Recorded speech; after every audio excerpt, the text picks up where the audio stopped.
Dear guests, we are very happy to welcome you here today at 10 a.m. in the morning at this conference. It's very nice that you all came and that the interest is so big in the topic of the externalization of EU migration policy in African states of origin and transit. So it's really nice to see you all here. In the name of Borderline Europe, I welcome you very warmly here. This conference was organized by Borderline Europe in cooperation with Bildungswerk, the Heinrich-Böll-Stiftung, and is financed by Deutsche Klassenlotterie. So in this conference, we would like to address the topic of the externalization of the EU border regime on the African continent and discuss the consequences as well as resistance movements by the examples of Mali and the Gambia. Thank you very much for being here, and I would like to pass on the microphone to Sophia. My name is Sophia Wirsching. I'm working with Brot for the World. This presentation will not only be English, but German English. So, externalization of EU migration policy, what are we talking about? It's actually quite cynically that countries that have developed generally rights-sensitive standards and procedures for assessing protection claims of asylum seekers within their jurisdictions, like the European Union actually has, at the same time those countries have established barriers that prevent migrants and asylum seekers to set foot on their territories and benefit from this kind of protection. This is actually the kind of paradigm that describes what externalization actually aims for. Going on to the definition, externalization of migration control actually describes extraterritorial state action to prevent migrants from entering the legal jurisdiction or territories of destination countries or regions. And these actions can include direct interdiction and preventive policies, as well as more indirect actions such as support for security or so-called migration management practice in and by third countries.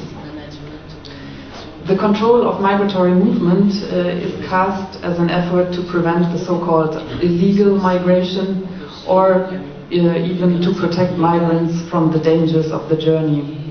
Externalization is coming into effect quite indirect and subtle. It might be law enforcement or military assistance designed to stop the flow of illicit materials such as weapons and drugs.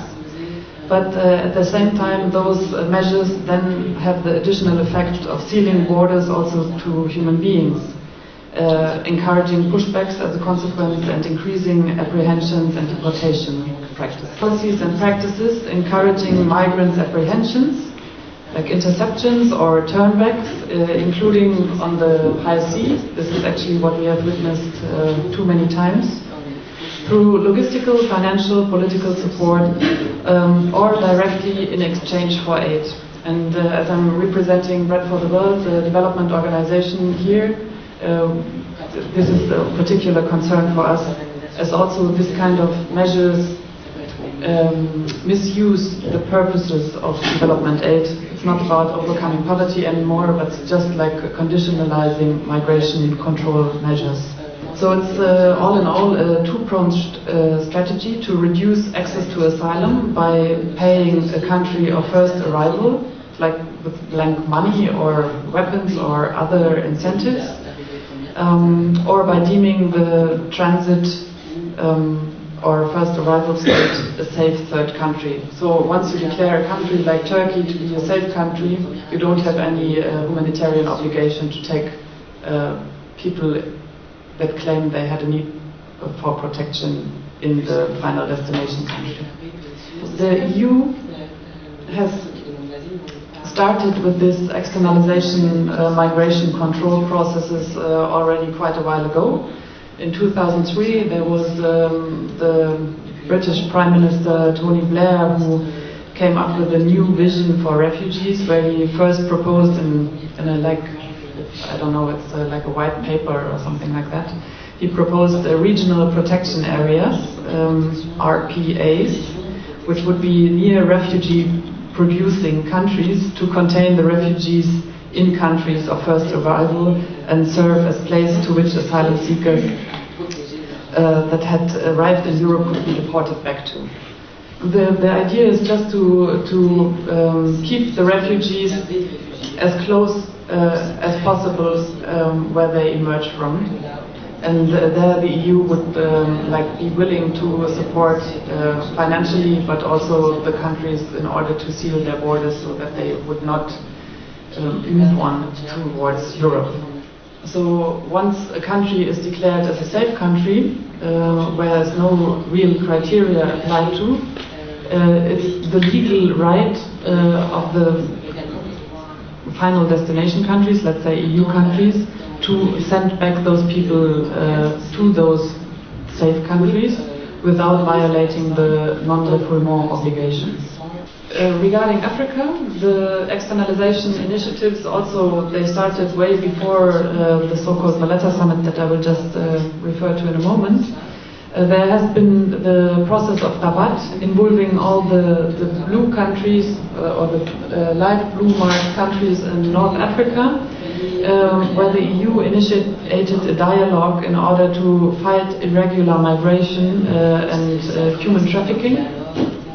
And then in 2014 there was introduced another dialogue, also serving mainly the purpose of fighting irregular migration and trafficking, with the so-called Khartoum process. So this would be Ethiopia, Sudan, Eritrea, South Sudan, Somalia, Djibouti, Kenya, Libya, Egypt and Tunisia. The European Union has actually become all the more ruthless in this regard and has put aside any concerns about conditions, for instance, in Libya or the humanitarian situation in North Africa as a whole. Italy does not want to receive any more people. Spain does not want to become an alternative route for migrants again. And only the last summit in Paris, for instance, in August 2017, where the hotspot approach was introduced for Libya and stuff like that. It just reflects the fact that the European Union is ready to do most anything to prevent people coming from Northern Africa or Africa to the European Union. This is pretty direct and pretty forward, and there's a lot of opportunity for civil society to openly reject those measures, as they clearly are not in line with human rights law. Another more subtle externalization practice would be the fight of root causes for irregular migration, or the EU doesn't even differentiate whether it's regular migration or not. Just a short look at the impacts or the consequences of this kind of policies. Border externalization and practices, the policies and the practices, can directly affect, and basically most of the time they do, affect the human rights of migrants and the international obligations of states to protect them. When directing migrants to third countries, externalization influences the legal obligation of states, as well as to which state actually has the legal obligation to protect the state. People that would be on the way to Europe and ask for the European protection standard, they might never get the chance to reach, and then are forced to ask for this kind of protection in countries that did not even ratify the humanitarian conventions, like the Geneva Human Rights Convention for refugees. So externalization places actually a very heavy burden on third countries, and many times those countries have to host a lot of refugees and migrants, while at the same time having huge problems regarding poverty, for instance.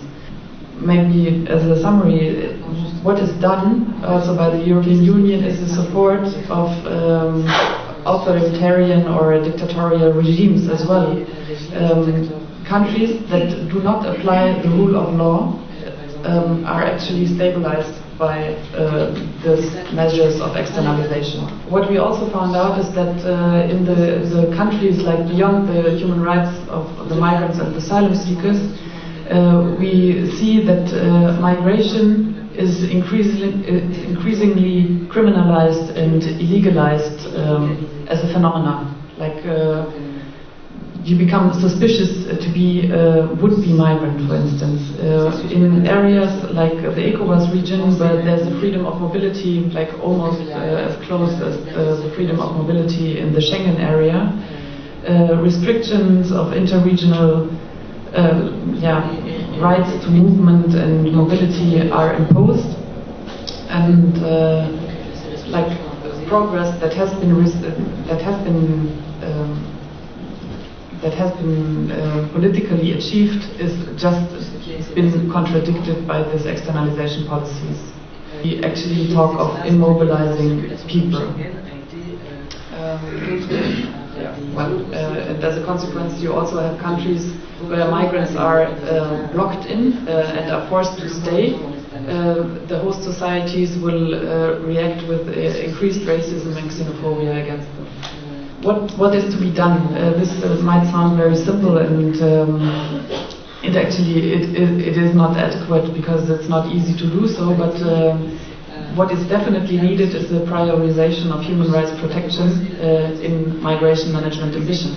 One can say countries might need assistance in managing migration and like hosting refugees and stuff like that. But like countries as the EU member countries should then highlight the importance of human rights protection. It's also essential that good governance is promoted rather than stabilizing those regimes as Libya, where there are not really governmental counterparts and stuff like that. It's also important not only to strengthen the governments and international organizations as UNHCR or IOM, which are very strong in the kind of migration management regimes, but strengthen civil society also in order to monitor human rights violations once they occur, like strengthen their watchdog function and also help them to supply humanitarian assistance. I'd say let's stop applying the safe third country label to countries not fulfilling respective criteria as Turkey and like the whole Maghreb countries, which are also under discussion for the German context at the moment, and deconditionalize development cooperation means from migration control. Thank you very much.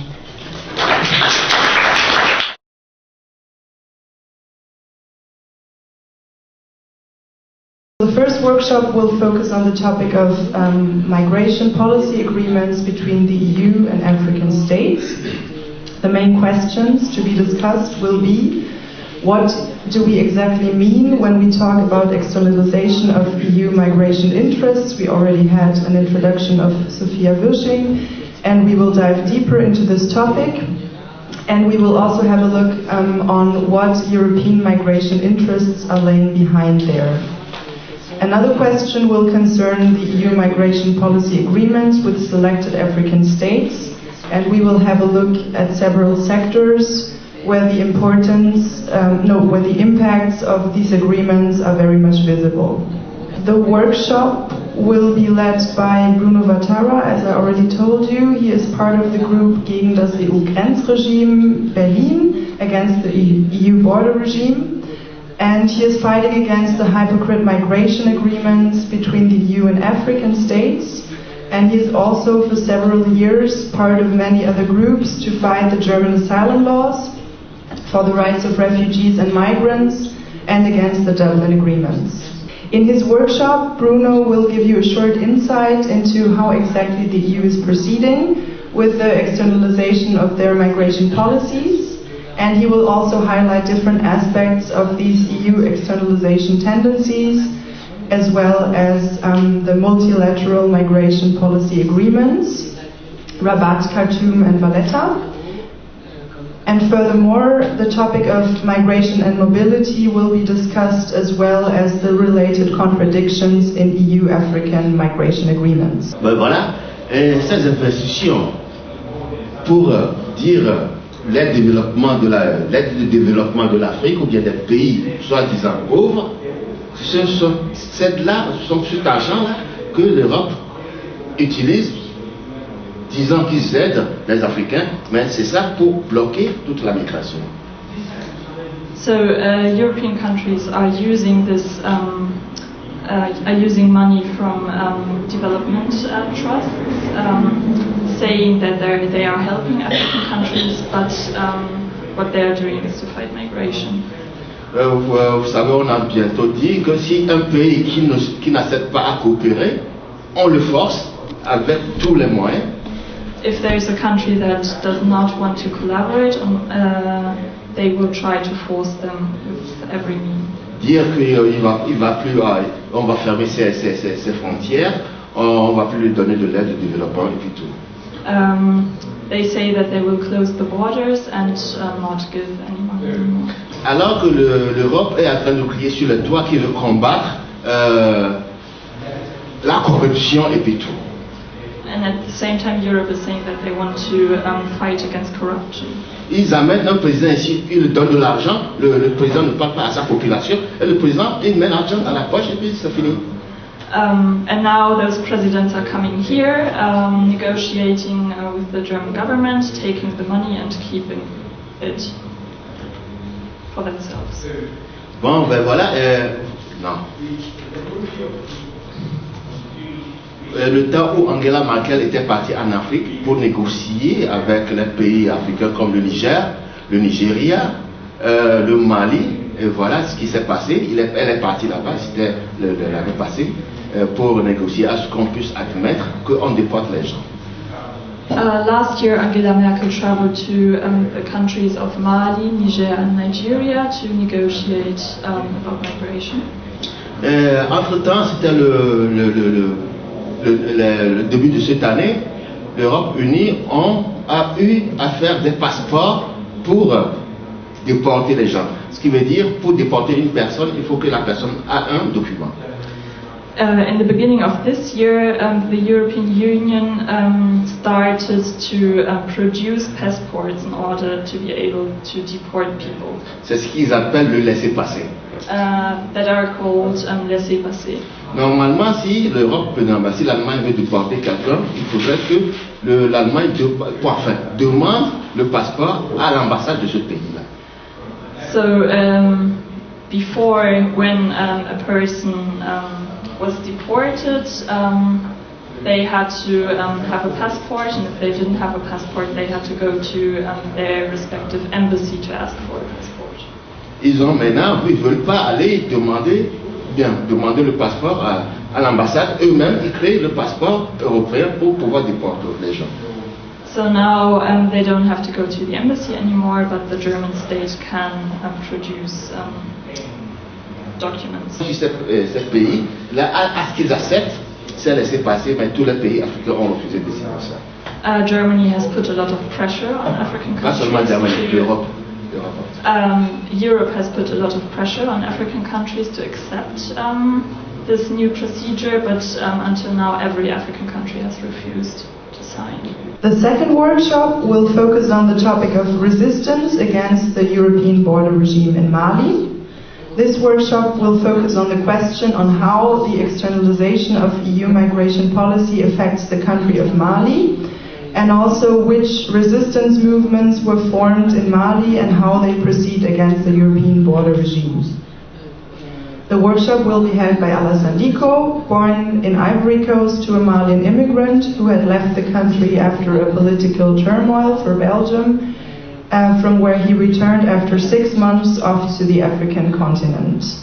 Alassane Dicko's new place of residence was Bamako, where he started fighting against injustice, for social justice and for an equitable development. His main focus was to support migrants and people who have been deported. He was part of the creation of collectives, social assemblies and forums with the goal of giving the space for victims to talk, especially victims of the European border regime, women and youngsters who are the potential immigrants. This led to the creation of afrique-europe-interact, where he is representing the Malian section. Alassane will talk about the actions that the Malian resistance movements like the Association Malienne des Expulsés have been doing from the year 2008 until today. and his focus will be on their modes of resistance and also on their concrete actions, their communication strategies, and the inclusion of the population in the fight against the European migration policies in Mali. Donc nous avons organisé le combat de 2008 à 2010 contre l'accord avec la France. Ça a été, vous pouvez trouver beaucoup d'articles. C'était, on peut dire, quotidien. On a initié ce qu'on appelle des assemblées populaires. D'abord, pour informer. Avec ces mêmes expulsés, nous sommes tous ensemble. Ce sont les personnes même qui ont vécu les expériences qui vont partout sur le territoire. On va partout. On fait des assemblées populaires pour expliquer et donner la parole aux gens. Donc, ça a conscientisé, sensibilisé et orienté le combat avec les populations. Donc, même là où nous ne sommes pas, des groupes de migrants anciens, des parents, des frères sont constitués aussi. Donc, quand on lance un appel de mobilisation, ils sont tout de suite là. Et c'est dans ce cadre-là qu'on a fait ces 3 années. On n'arrêtait pas de manifester devant l'ambassade de France, à l'aéroport, vers le gouvernement, jusqu'à l'arrivée de Louis Michel en octobre 2008. Louis Michel, parce qu'on a fait beaucoup de pluie, il est arrivé pour donner un gâteau au Mali, ce qu'on appelle le CIGE. Pour calmer. On arrête le suspense. CIGE. On garde le suspense. I mean, like, I'm just scared because, like, it's a lot of information, and so I asked him to cut. So this is how we started to really structuralize our fight from 2008, between 2008 and 2010 against the signing these agreements with France. So this is something that is also very well recorded in the internet and the press. You can read a lot about this. It has been a very high struggle, daily struggle in these 2 years. We created People's Assembly to inform people, to create spaces, to speak out and exchange about this topic, where former deported citizens opened the floor and raised their voice, going around all the land, raising awareness and orientating the fight throughout the land, so that when they were gone, local groups of parents and of friends grounded some smaller groups in the local areas that they went to. So this is how, when we mobilize, we have also this striking possibility with these antennas that actually are replying to our calls. So yeah, it has been years of high struggles until Louis Michel, because of all this noise that was made by the Malian population, actually finally brought what we call a cake to the Malian authorities. And this cake is... Oui, c'est ce qu'on appelle le CIGEM. Le CIGEM. Le Centre d'information et de gestion des migrations. The Center for Information and Management of Migrants. Ils disent que comme les Maliens ne sont pas les demandeurs d'asile et autres, migrants économiques, donc ils vont aller par ce canal de ce CIGEM, aller en France, en Belgique et tout ça, travail légal et revenir. Mais c'était du pipeau. On a lutté pour fermer ce centre-là. So, with this argumentation that as Malians are actually not asylum seekers, refugees properly, they are economical migrants, they are workers. The idea was to open this channel through this center that would create accessibility for legal migration for workers to come and go. But it was absolutely a lie. It was organizing an illusion. So this is how we focused ourselves on closing down this center. Now I'm coming to the last workshop, which is going to be on the topic of migration and the EU externalization of migration policy in the Gambia, since it is one of the priority countries identified by the EU, which means that the EU puts a lot of effort in making agreements with the country. And so the main questions to be discussed in this workshop are: how does the EU proceed in terms of externalization of migration and refugee policies in the Gambia, and what are the reactions of and the consequences for the Gambia and its people? The workshop will be held by Yankuba Darboe, a Gambian-born human rights and immigration lawyer who has been living in the UK for many years, and he has been very active in the opposition movement of the diaspora against the former president Yahya Jammeh. And in his work, he is focusing on the rights of immigrants and refugees. This workshop will introduce the participants to the various aspects of migration in the Gambia, as well as to the country's migration cooperation with the EU under the particular situation of the regime of Yahya Jammeh and the new president Adama Barrow. The differences that can be found during these two regimes concerning migration cooperation with the EU, as well as migration management techniques from the EU. The Gambia and why we have migration from the Gambia. I mean, obviously, of recent, we are, this reminds me of an article that was written by the Washington Post in 2016. It says, tiny Gambia has a big export, and that export is migrants, it says. And we're one of the biggest exporters of migrants to Europe through the back way. So when we talk of migration, Gambian migration, I mean, Gambia itself historically is a migrant country. So the Gambia from the outset had always been associated with migration. You could see from how the country came about, or the inhabitants of the country came to the country, as well as the slave trade during the 16th, 17th and 18th century. After independence at that time, or certainly before independence, a lot of Gambians had scholarship to go and study in the UK or the Commonwealth countries. And these were the people that ended up taking over the country from Britain in 1965. So since independence, we only have 3 presidents.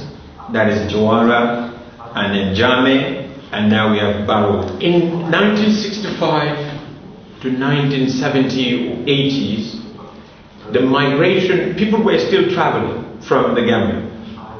They were migrating to other parts of Africa, and they were also traveling to Europe.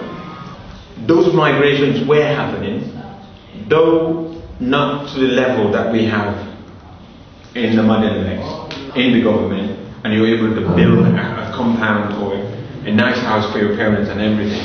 But the semester phenomenon changed everything. You know, you look at the director of a government office or branch or something, he's struggling to build his house. But you have a person who's going to Germany or Europe, and then within one year, 2 years, he's able to build twice what the director is trying to build. And he's able to send his family and everybody abroad. That changed the mindset of a lot of youths, and everybody began to think, I have to get to Germany. Then Germany was the big name. Even those that were in England, you know, this is some of the jokes that people used to say. If you come from England, they will say, those people are just students, they have no money. If you come from Germany, they have money. So that was a phenomenon that developed in the 90s, early 90s towards 1994. So that literally motivated a lot of youths wanting to leave the Gambia and go to Germany. So migration from Gambia to Germany started. But then again, on the other way around, we also started having a lot of developmental projects that German government was doing with the Gambia government, especially in forestry. There were Gambian German forestry project that was going on for a very long time. And a lot of Germans were in the Gambia working in those forestry projects as well. So Germany began, and then Norway, Sweden, and all the other nations followed suit in the 90s. So migration, because tourists would come, enter into some sort of either friendship or marital relationship or some other form of relationship with the Gambians there, and then that would give them a passage to Europe. And they would come to Europe, then relationships started to develop, and then they started to build up. And then the person who arrives here also wants to bring his brother, or wants to bring his sister, or wants to bring another family member, and then you will find a family of one family having almost like 3 or 4 brothers all in Germany in a short space of almost 2 years or 3 years, and they were all contributing to that family. So within a short period, that family will be so prosperous, and everybody will be like, if you have to be prosperous in the Gambia, you literally have to go to Germany at that time. So that was one migration motivating factor in the early 90s. 1994, we had a political change. We had a military coup which brought in Jadama's government. The military junior lieutenants came and they took over the mantle of government in the country. Since then, the human rights situation in the Gambia deteriorated. So the situation we had in the Gambia from 1994 was diabolical. It was quite horrendous. It was very bad. And that became one of the biggest force in compelling a lot of Gambians to flee from the country. Now, even after Jadama is gone, the figures are going down because obviously the repression element of it is no longer there. But people still are leaving the country. One thing we have to appreciate, as I said, is that we can never stop it. So people will come and we will go. So those that are in abroad will go to Gambia, those in Gambia will want to come to Gambia.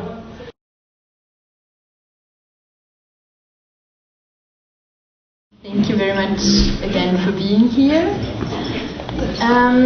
We would like to have a panel discussion now about the possibilities of resistance and solidarity in Africa and Europe.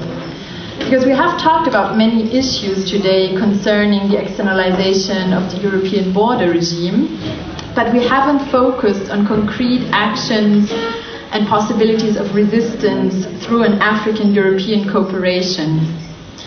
Here on the podium, we will discuss about the possible forms of protest and resistance in Africa and Europe, the difficulties of African-European cooperation and of protest, and the perspectives of actions and protests in the future. So I would like to welcome on the podium Namareg Abkr, Yankuba Darboe and Alassane Dicko.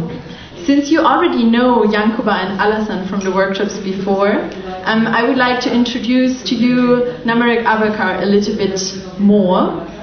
Namareg is part of different political groups here in Germany, fighting for the rights of migrants, refugees and women, but she's not representing any group here today. Back in Sudan, she was part of a university group for a new identity for the Sudanese people and fighting racism. She was also part of a youth group fighting against the Sudanese regime. Welcome here on the podium, Namareg, and thank you very much for being here today. Thank you. So I would like to start with this topic of forms of protest and forms of resistance.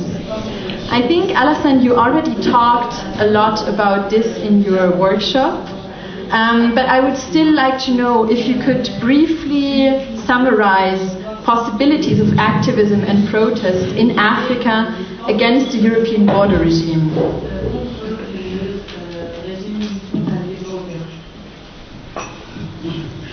Merci. Avec ce que j'ai dit dans le workshop, je vais ajouter que ça ne suffit pas de seulement faire ça au Mali. Et depuis, on est aussi dans le réseautage au Sénégal, J'ai été quelques fois en Ghana. On a un réseautage jusqu'au Togo avec l'ATE, le Burkina. Donc, déjà pour dire que c'est le réseautage pour rendre cette mobilisation plus étendue qui est important. So thank you.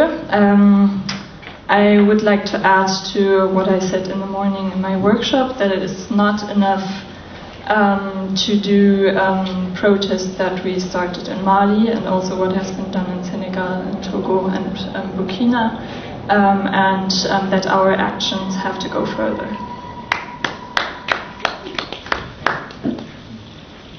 Thank you very much.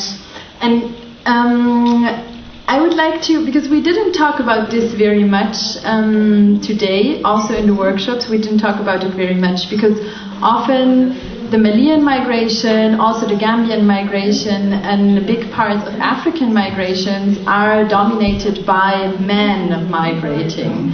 So I would like to know, there are of course also women migrating who might make different experiences, but also I would like to know, because I also have the impression that very often these resistance movements are male dominated, and that the female dominated might not be seen, might not be as visible.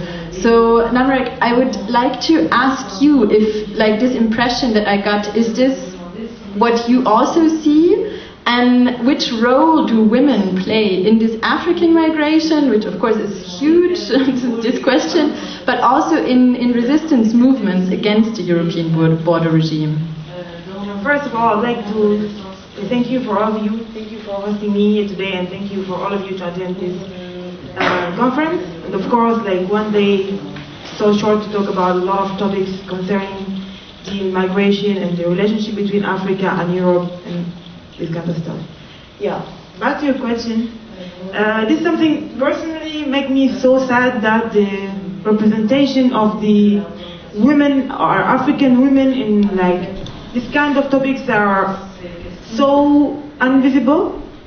Though the African women, they are playing a huge role in the grassroots movements or in the basic stuff. They are doing a lot of efforts, they are really fighting, struggling in their daily basis. But when we came to representation, in the high level, all the time the guys, they are representing us. All the time the guys are representing the African problems. And I found this unfair, because the women, they are really doing a lot of, as I said, they are doing a lot of jobs. They are really, they are mainly affected with this migration, even like for the migrants themselves, or when the guys that are like migrating or going to another countries, the women, they need to take over and raise the kids. And also we know that like the women's role in Africa itself is very big and is very historical thing. Like in Africa, as women, we had the huge right since very, very, very long. And in Africa, also something so everyone, I think, knows this, that the African has been queens since ever. But now it's something so like everything, the women's rights, the women's representation are going less, and this is something I think we need to really focus on it. We need to really have a plan how we could involve more women in all the levels of the representations. Back to the resistance, also as I said, the women, they are really participating hardly in the resistance against the colonization, the post-colonization, and of course against these migration laws or policies. And there's a lot of African women, they are here in Europe and they are struggling to support their family back home, and also at the same time they are also doing a lot of help for other African refugee or other refugee in general. Do you have any concrete suggestions or ideas how that could change? Yeah, I think practically, for example, there is a lot of groups, refugee groups here in Europe. So as a practical solution, they could, for example, have the 50-50 representation in all levels in these small groups. So they have a right, or they are encouraging the women to speak, to represent, to take a place in this high level, because we know that the guys, they all the time love to be in the scene, and they are loving to show off their academic knowledge, or I don't know, whatever, and how much they are strong, but this is not true actually. And I think we know how much the African women, they have power, and they could really represent in very, very good way. Thank you very much. This is a very interesting, very important point, I think. Yankuba, I would like to ask you actually to go on a different level now, because when we talked for the preparation of this conference, you were talking also that often resistance movements have difficulties to influence the governance level of the various countries. So in Africa and also in Europe, because what you said then, if I remember correctly, that there is the need for a political change. So if we talk about resistance against these hypocrite agreements and like the migration partnerships, what do you think is needed to have a bigger influence on the governance level of various countries in Africa and in Europe? Thank you very much, and thank you once again for everyone who is in attendance today. What I will say, as I said during the discussion we had before today, is that, for example, in Gambia, we have a lot of people. Annually, we get a lot of people returned to Gambia, deported from different countries, not just Europe, but in America as well. We don't really have an organization like what Dicko has in Mali. I mean, that is something that which I commend him, and I think we should have one in the Gambia, because it's so unfortunate that when they deport someone from Europe to the Gambia, they just literally, everyone expect you to assimilate and integrate on your own. You don't get the necessary support that you need. There is non-existent. The governments literally do not. The list, for example, if I give an example, the list the Gambia government cares about is that of the people who are returning to that country. That is not their problem for them. It's the problem of the migrant and his family. And I believe this is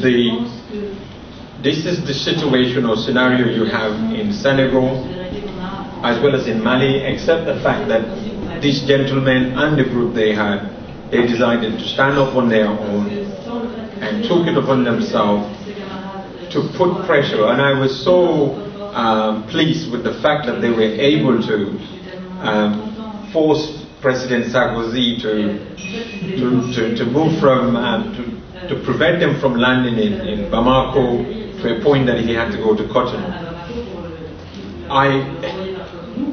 Under the current regime in the Gambia, one can attempt that, but the previous regime we had, anybody who attempts such a thing, that's suicidal, because Jadama would simply kill you, you know.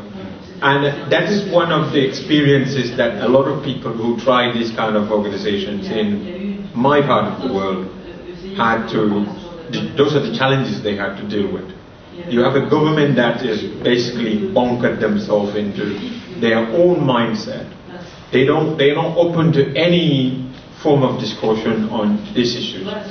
When it comes to agreement with the EU, they look at the money. How much is on the table? Despite the fact that, as I was saying, in each of those countries, their constitutions make provisions that are fundamental rights of their citizens to be able to travel anywhere. But the governments wouldn't care about the constitutional provisions. They will just sign it simply because there's money on the table. But implementation becomes a problem for them. And then that's where they have a group of lawyers involved, which becomes very, very helpful. Because if the EU is to put pressure on the government, which some of them tend to comply with, if the EU is to put pressure or to induce them with incentives, money and everything else, if they decide that they're going to infringe the rights of their citizens, then there are legal mechanisms that which people can bring a class action in their court system. The unfortunate thing is that sometimes you find these courts to be not very impartial as they're supposed to be, because they tend to be very fearful of the regime, and the judges do not have security of tenure, so they are at the mercy of the whims of whoever is leading. Sorry, can you repeat that sentence? The judges do not have a security of tenure of office. Like we would say, a judge cannot be sacked unless by their own conduct, so they do something that is inappropriate. But in Africa, a judge can make a judgment that which the president is unhappy with or finds distasteful, and then the next thing he is given his marching orders. That is very unfortunate. Despite all of that, we can still try the legal route as well to ensure that these states enforce and abide by their own constitutional provisions, which gives every right to their citizens to be able to travel.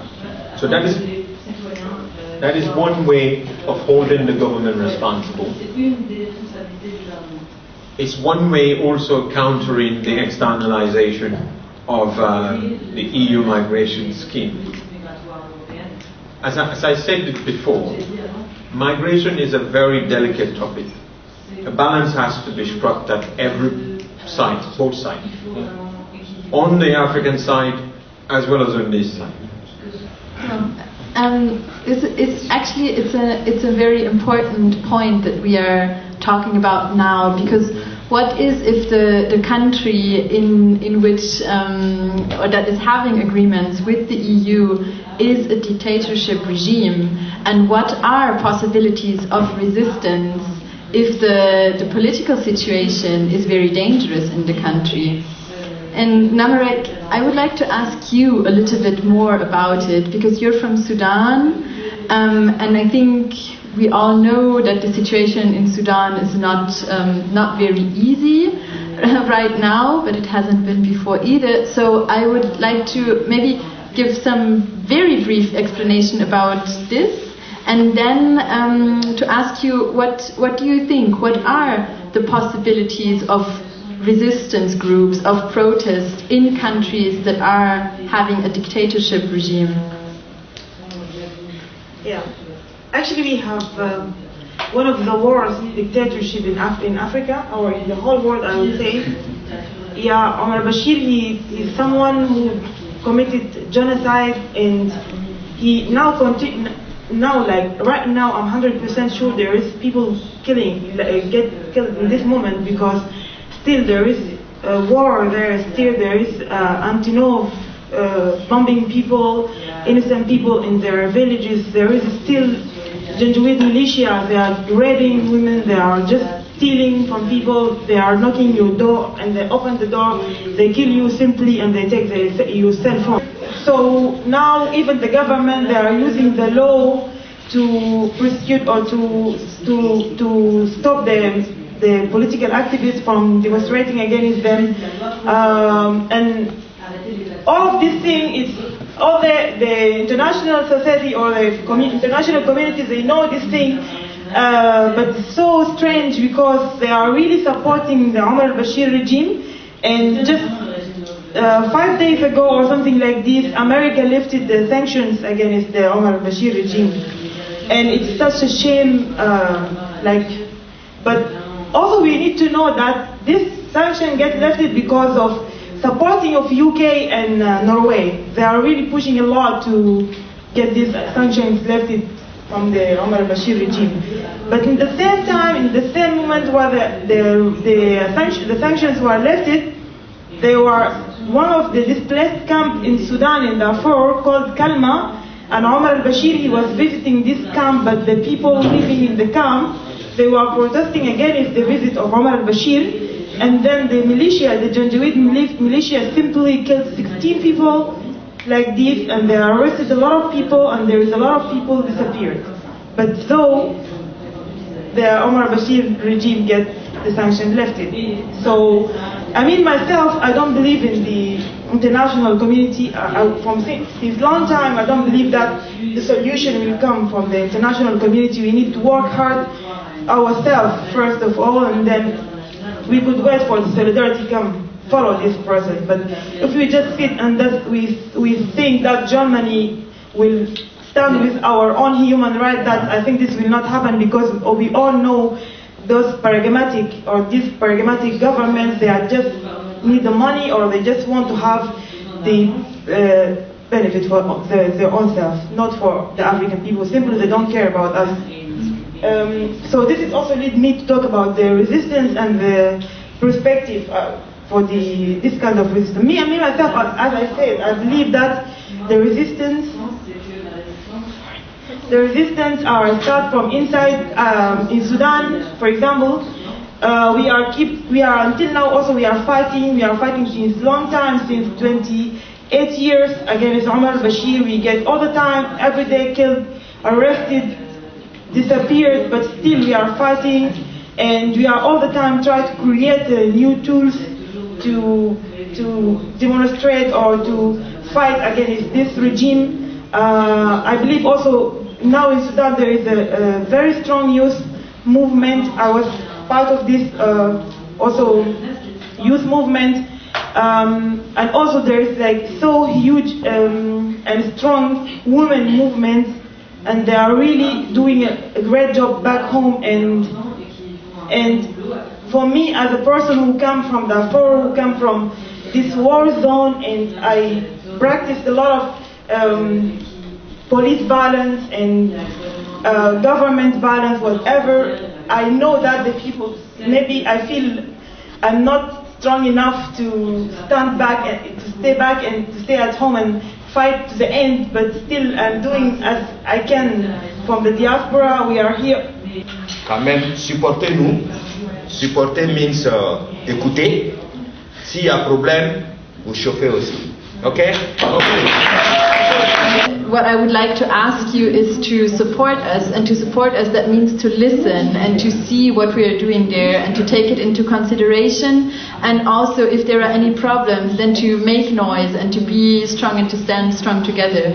So I think this is a good final conclusion, because what I would like to go with out of this conference is that there are possibilities of resistance, there are perspectives. If we look into what happened in Berlin against the G20 Africa Migration Partnership, I think this is a good start, but we can be more people and we can try to mobilize more people, and we have to do it actually. I think it's very important.